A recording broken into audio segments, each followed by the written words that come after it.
Unified 911, anong matutulong namin sa'yo? Anya ti maitulong mi ken kapo. Anong may tatabang ko sa Unsay imo? akong ikatabang nimo? Ngini makadabang na misal ka no. Sa anumang wika o dialekto, may tulong na darating sa iyo.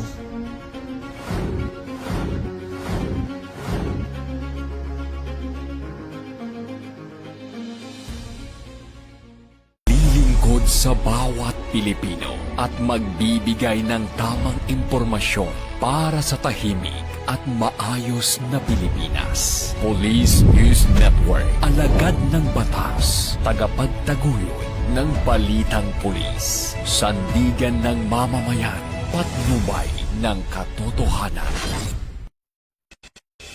La Campo Crame, maghahatid ng pinakahuling kaganapan at nagbabagang balita. Ito ang PNN Police News Network.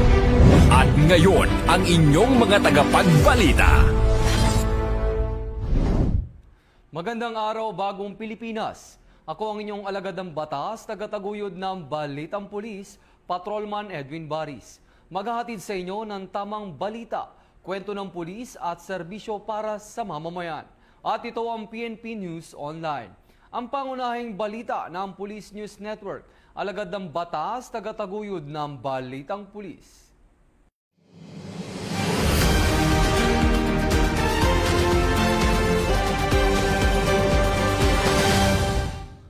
Narito ang mga balitang hatid ng ating PNN correspondents mula sa iba't ibang panig ng bansa.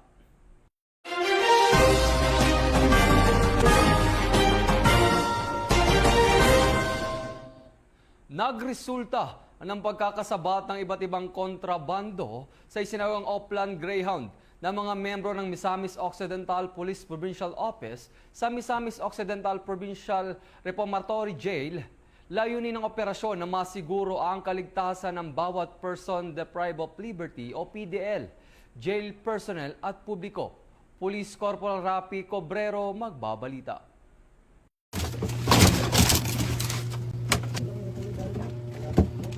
Hinalughog ng mga tauhan ng Misamis Occidental Police Provincial Office at nakumpiska sa mga preso sa Misamis Occidental Provincial Reformatory Jail ang iba't ibang kontrabando tulad ng cellphone, sigarilyo at mga patalim kasunod ng isinagawang Oplan Greyhound nitong Mayo 11, 2026. Pinangunahan ang operasyon ni Police Lieutenant Colonel Mardy M. Hortillosa II sa ilalim ng superbisyon ni Police Colonel Rinaldo M. Maclang, katuwang ang mga tauhan ng 1st Provincial Mobile Force Company at Oroqueta City Police Station sa pamumuno ni Police Major Adrian A. Nalua at may koordinasyon sa jail warden na si Mr. Stephen Sian M. Daral.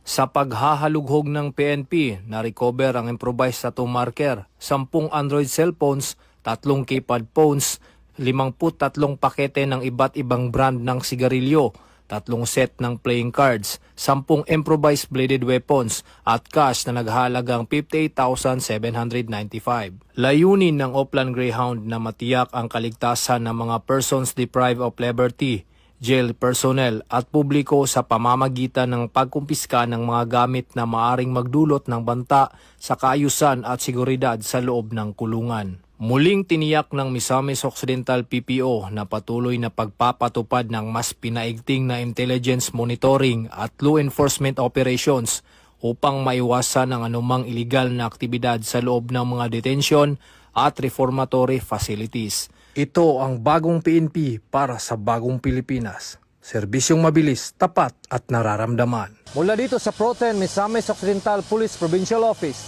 ako ang inyong Police News Network Correspondent, Police Corporal Rapi P. Cubero, alagad ng batas, tagataguyod ng Balitang Pulis.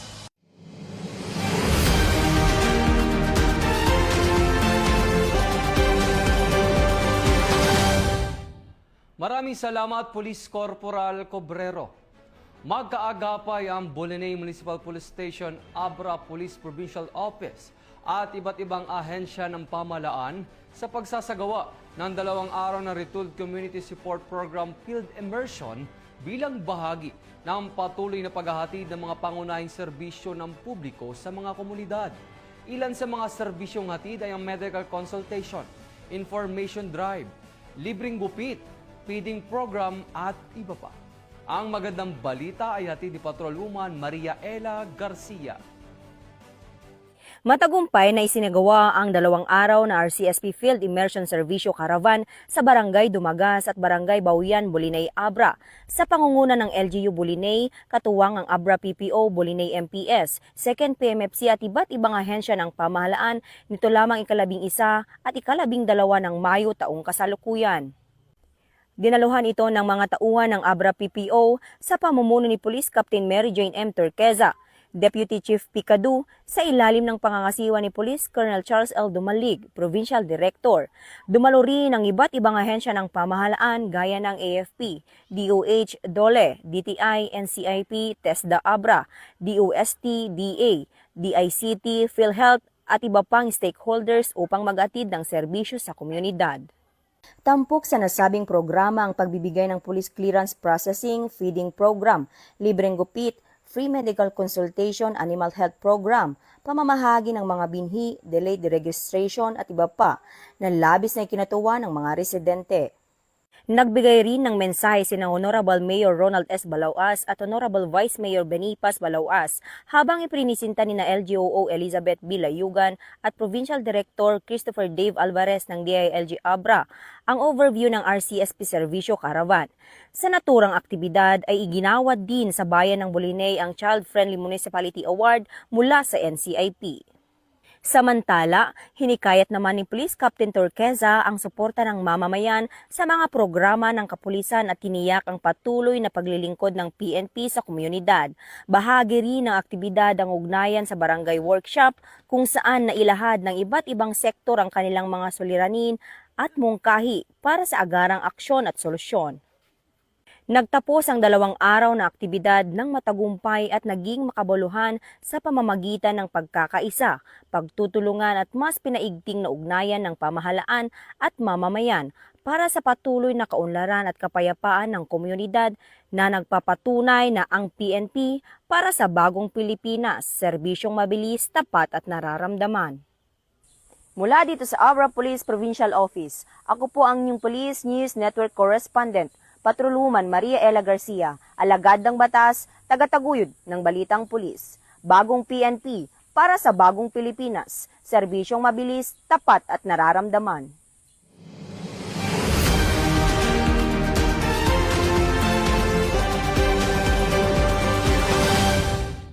Maraming salamat, Patrolwoman Garcia.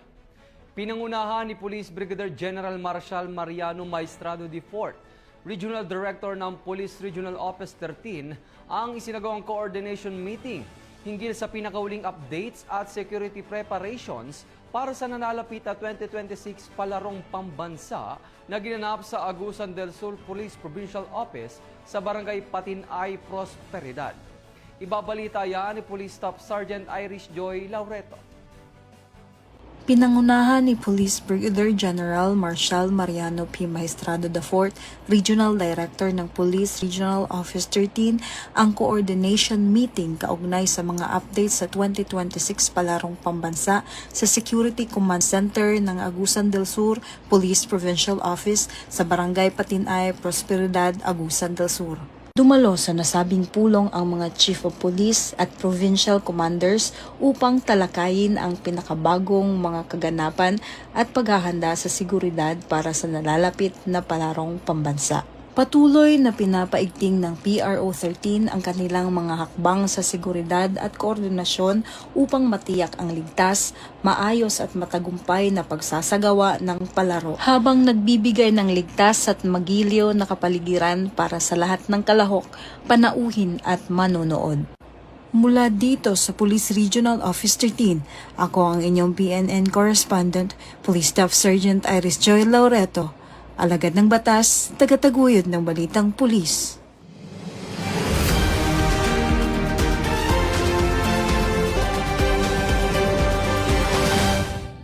Maraming salamat, Police Staff Sergeant Laureto. Mabilis na rumusponde ang mga tauhan ng Regional Maritime Unit 5 matapos makatanggap ng ulat hinggil sa isang mangisdang nawalan ng malay habang nasa karagatan. Sa pamamagitan ng maagap na aksyon ng kapulisan, na ihatid ang mangingisda sa pinakamalapit na pagamutan para sa agarang medikal na atensyon. Yan ang balitang hatid ni Police Staff Sergeant Hanitria Abad.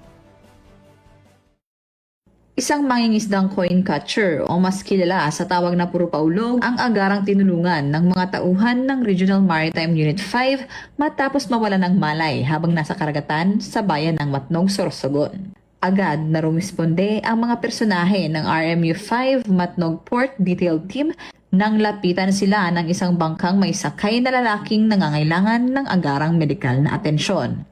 Kinilala ang biktima na si Eddie Boy Gabelo, 38 taong gulang, may asawa at residente ng Barangay Tabunan, Matnog, Sorsogon. Batay sa impormasyon, naghahanap umano si Gabelo ng 20 pesos na inihagis ng isang pasahero ng barko nang siya ay matinik ng isang lionfish o mas kilala bilang mamrok. Ang naturang isda ay may kamandag na maaaring magdulot ng matinding pananakit, pamamaga at iba pang sintomas tulad ng pagsusuka, bagamat bihira itong maging sanhi ng pagkamatay ng tao. Dahil sa mabilis na aksyon ng mga kapulisan, agad na naihatid ang biktima sa ospital upang mabigyan ng kaukulang lunas. Habang po kami nagpapatrolya, mayroon po kami narinig na sumisigaw at humihingi ng tulong. At agaran po namin pinuntahan. Naroon si tatay na nakahandusay at unconscious. Agaran po namin binuhat si tatay at dinala po namin sa pinakamalapit na pagamutan para sa kanyang pangunang lunas. Kami po sa PNP Maritime, handa po kaming tumukon anumang oras ang pangangailangan. Nagpaabot naman ng taus-pusong pasasalamat si Gabelo sa mga tauhan ng RMU 5 dahil sa maagat na pagresponde at tulong na kanyang natanggap.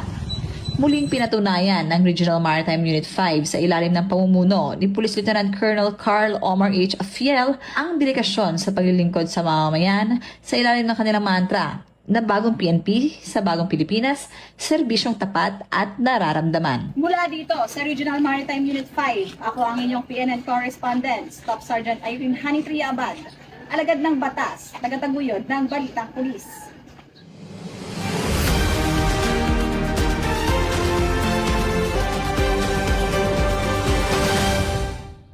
Maraming salamat, Police Staff Sergeant Abad.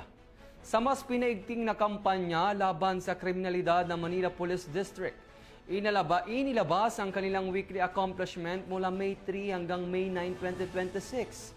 Ang naturang accomplishment ay bunga ng pagpapanatili ng kapayapaan at kaayusan at mas aktibong presensya ng pulisya sa iba't ibang lugar sa Maynila.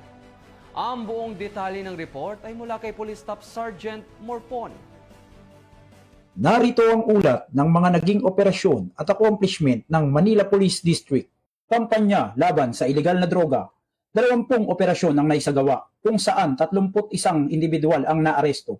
Tinatayang aabot sa 866,612 pisong halaga ng ilegal na droga ang nasamsam ng mga otoridad. Samantala, sa operasyon laban sa mga wanted person, matagumpay na naipatupad ang 100 at 9 na warrant of arrest na nagresulta sa pagkakaaresto ng kaparehong bilang ng mga personalidad. Sa kampanya kontra iligal na sugal, 66 na operasyon ang isinagawa kung saan 153 individual ang naaresto. Umabot naman sa 28,561 piso ang kabuuang halaga ng perang nakumpiska. Kaugnay naman sa kampanya kontra iligal na baril o loose firearms, 32 baril ang nakumpiska, habang 32 katao rin ang naaresto sa magkakahiwalay na operasyon. Sa pagpapatupad ng mga ordinansa ng lungsod, umabot sa 8,852 violators ang nahuli dahil sa iba't ibang paglabag sa umiiral na ordinansa ng lungsod. Patuloy rin ang pagsasagawa ng rescue operations ng mga otoridad sa 371 operasyon, 1,277 minor de edad ang nasagip.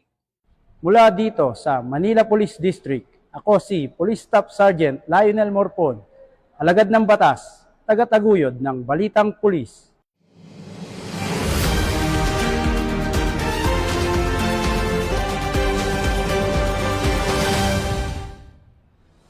Maraming salamat, Police Staff Sergeant Morpon.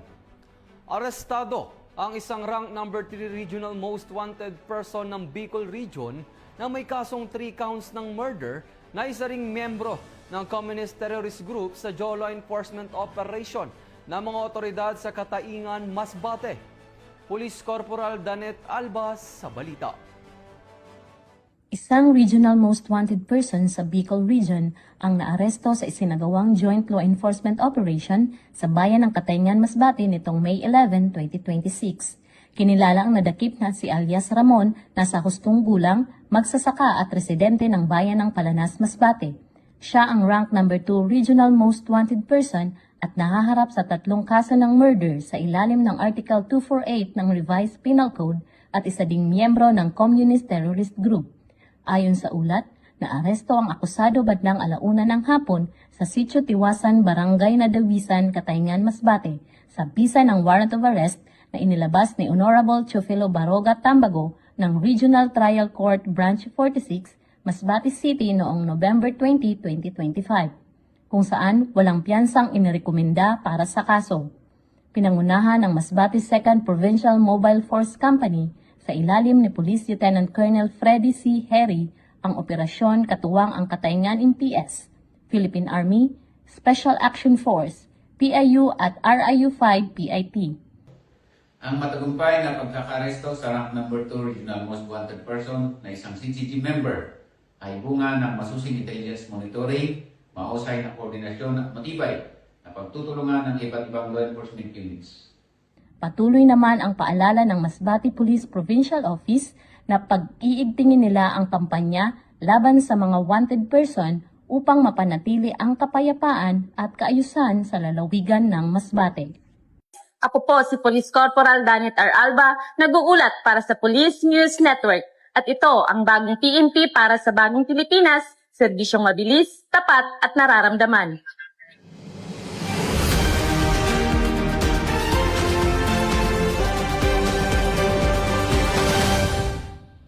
At yan ang mga balitang nakalap ng ating mga PNN correspondents mula Luzon, Visayas at Mindanao.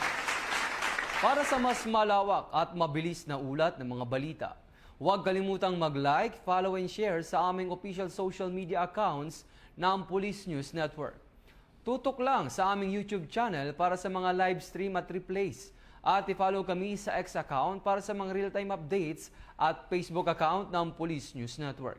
Manatiling mapagmatyag at laging alamin ang totoo. Sa ngalan ng pamunuan ng Philippine National Police, sa pangunguna ni Chief PNP Police General Jose Melencio C. Nartates Jr. at sa pamumuno ni President Ferdinand Bongbong Marcos Jr., kami ay maglilingkod sa bawat Pilipino at magbibigay ng tama at balansing balita. Mula rito sa tanggapan ng tagapag-ugnay ng Pambansang Pulisya ng Pilipinas, kami ang inyong alagad ng batas, tagataguyod ng Balitang Pulis. Ako ang inyong tagapag-ugnay, Patrolman Edwin Baris. Maghahatid ng tamang balita, kwento ng pulis at serbisyo para sa mamamayan. At ito ang PNP News Online. Ito ang bagong PNP para sa bagong Pilipinas. Serbisyong mabilis, tapat at nararamdaman.